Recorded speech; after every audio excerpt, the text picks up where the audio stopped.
சரி, ஓகே. வணக்கம் காய்ஸ். ஒரு வழியா நம்ம வெயிட் பண்ணி காத்திருந்த Avatar the fire and ash வந்துருச்சு. அதை ஒரு வழியா ரிலீஸும் பண்ணிட்டாங்க. எல்லா தேட்டருக்குமே தமிழ்நாட்டில் எல்லாத்துக்குமே ரிலீஸ் பண்ணிட்டாங்க. அது மட்டும் இல்லாமல் இந்த கதையோட எக்ஸ்பிளைனும் அப்புறம் ரிவ்யூவும் தான் நம்ம பார்க்க போகிறோம். இந்த வீடியோவை பார்க்குறதுக்கு முன்னாடி செல்லக்குட்டிங்களாம் மறக்காமல் நீங்கள் சப்ஸ்கிரைப் பண்ணிட்டு வந்து பாருங்கள். ரொம்பவே நல்லா தான் இருக்கும். ஸோ ஃபஸ்ட்டு ஸ்டோரி லைன்லேருந்து நம்ம ஆரம்பிச்சிடலாம். ஒன்றுமே சொல்கிறதுக்கு ஸ்டோரியில் இல்லை. ஆனாலும் படத்தை எப்படி தான் இவ்வளோ செம்மையாக எடுத்தாருன்னே தெரில ஜேம்ஸ் கேமரன். ஒருவேளை அவர் இந்த உலகத்துக்கே அந்த உலகத்துக்கே அவர் போயிட்டு வந்திருப்பாரோ அப்படிங்கிற மாதிரி எல்லாத்துக்குமே தோணும். அதே தான் எனக்கும் தோணுச்சு.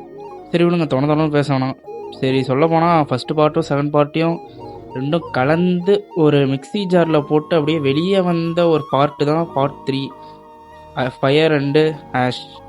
ஸோ ஃபஸ்ட்டு பார்ட்டில் அவ்வளோக்கா ஒன்றுமே காமிச்சிருக்க மாட்டாங்க. இப்படி ஒரு உலகம் இருக்குது, இப்படி ஒரு மக்கள்கள் இருக்காங்கங்கிற மாதிரி தான் காமிச்சிருப்பாங்க.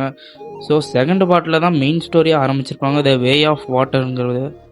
அது ரெண்டுத்தையும் கலந்து அடித்த ஒரு படம் தான் the fire and ash. So இந்த படம் அதிகமாக எதை மெயின் பண்ணுதுன்னா, இங்கே வாழ்கிற இந்த நாவி மக்களையும் இந்த படத்தோட டைட்டில்லையே நீங்கள் பார்த்துருப்பீங்க, ஃபயர் அண்ட் ஆஷ்ங்கிறத. அது மட்டும் இல்லாமல் பார்ட் 3ல் ஒரு சில நியூ கேரக்டர்ஸும் விட்டுருக்காங்க.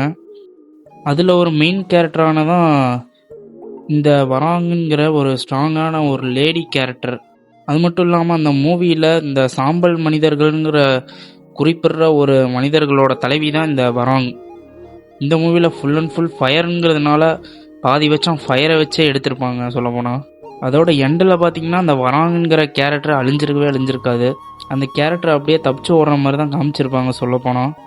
அது மட்டும் இல்லாமல் பார்ட் 2ல் அந்த டுங் ஏதோ ஒன்று தெரில, அந்த பார்ட் 2ல் வந்த அந்த தண்ணிக்குள்ளேருந்து வந்த அனிமல்ஸை தான் வச்சு இதுலேயும் கலந்துடிச்சிருப்பாங்க சொல்லப்போனால்.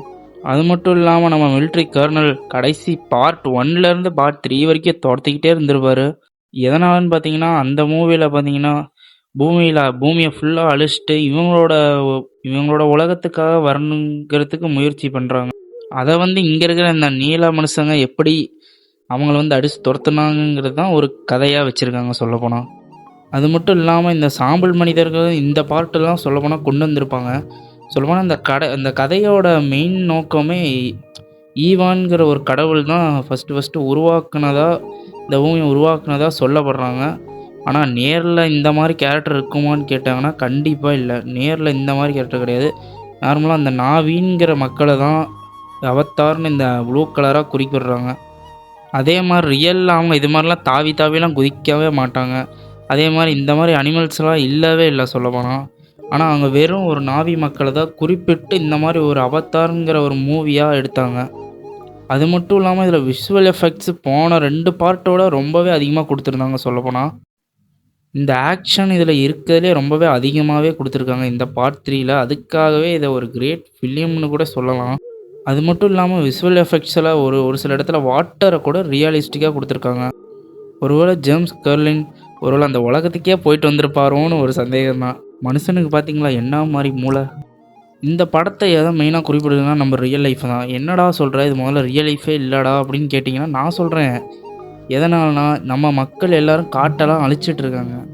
அதை பேஸ் பண்ணி தான் இந்த மாதிரி ஒரு இதை கொண்டு வந்தாங்க. அது மட்டும் இல்லாமல் இந்த பார்ட் 3ல் புதுசாக ஸ்பைடிங்கிற ஒரு ஜங்கிள் புக்கில் வர மாதிரியே இருக்கான் பார்க்க. அவனை புதுசாக இந்த கேரக்டரை கொண்டு வந்திருக்காங்க இந்த படத்தில். ஆனால் இந்த படத்தில் லாஸ்ட்டு 30 மினிட்ஸ் ரொம்பவே ஆக்ஷனாக இருந்தது சொல்லப்போனால். ஆனால் எனக்கு ஒரு சந்தேகமாகவே இருக்குது. ஏன்னா இந்த அவத்தாரோட இந்த ப்ளூ கலர் மனுஷங்களோட ஹேரை எதுக்கு இன்னொரு இதோட கனெக்ட் பண்ணுறாங்கங்கிறதே எனக்கு ரொம்பவே ஒரு சந்தேகம். பார்ட் 1லேருந்தே எனக்கு இது சந்தேகம்தான். ஆனால் இந்த ஹேர் கொடுத்துருக்காங்கன்னா, அந்த லாங் ஹேர் கொடுத்துருக்காங்கன்னா அதுக்கும் பின்னாடி ஒரு மிகப்பெரிய மீனிங் இருக்குது சொல்லப்போனால். நம்ம ஜேம்ஸ் எதையுமே புரியாமலாம் எடுக்க மாட்டார். எல்லாமே தெரிஞ்சதாக கதையவே மூவியை எடுத்திருக்காரு சொல்லப்போனால். இந்த ஒரிஜினல் மனுஷங்க பார்த்திங்கன்னா அவங்களோட பூமியை அழிச்சிட்டு நேராக இவங்களோட உலகத்துக்கு வரத்துக்காக ட்ரை பண்ணுவாங்க. அதை தான் ஒரு ஃபைட் சீனாக ஃபுல் அண்ட் ஃபுல்லாக ஒரு மூவியாக எடுத்திருப்பாங்க.